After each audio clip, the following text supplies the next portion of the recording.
Gonna do a video today of the install of new T-rex frame sliders. Gotta remove, I'm gonna start with the left side. You gotta remove the fairing, the upper, middle, the whole side basically.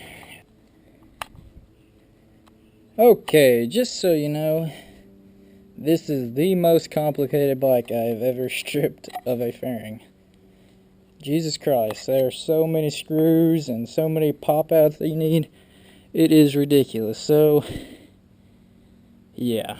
My ZX10R 600 I had, there was 6, 7 screws you had to pop out and it was off. This, you gotta go up in here, disconnect wires, pop-outs up in here. It is ridiculous. So, yeah. Next thing we need to do is take off the antifreeze container. So, alright, to remove the antifreeze, you need a 10mm.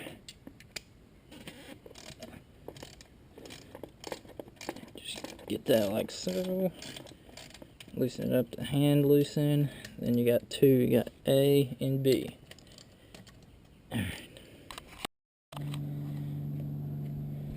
Next step is you have to get a 14mm and remove this right here. And that's where your bracket's going to attach to, right here and here.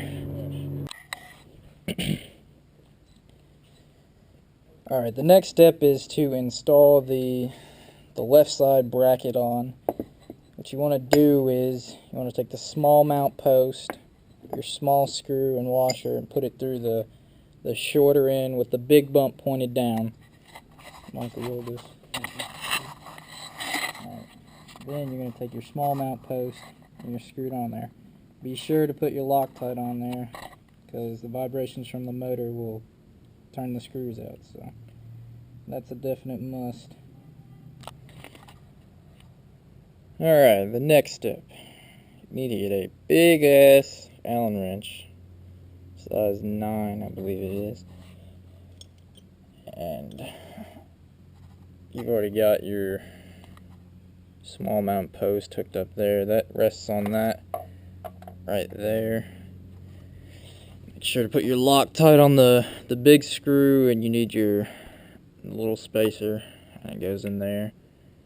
So put that in that hole, and that rests on there. Alright, after you get that installed, you should have it to, this bolt right here, to 32 foot-pounds of torque. So it needs to be real tight. Remember, don't forget the Loctite, otherwise they will come out. And when you go down, it will not protect your fairings, so remember that when you're putting this together. Next step is, you need to take your medium-sized bolt, put it through the puck, and again put Loctite on there, put your washers on, and screw that in there like so. And that is what it should look like after you get the whole thing assembled. Got that on there nice and snug. Now you just need to replace the whole side. Okay, now we move to the right side, which of course just has to be different than the left side. First off, we need to remove this bad boy right here.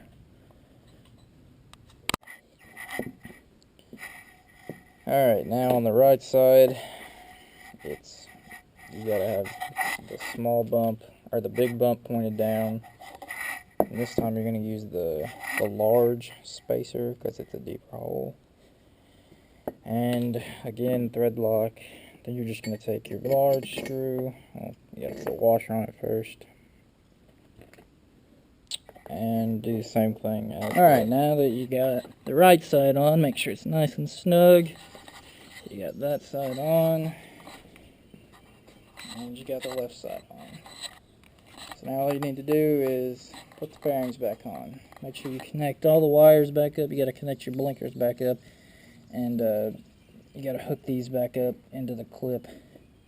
Alright, and here is the finished product.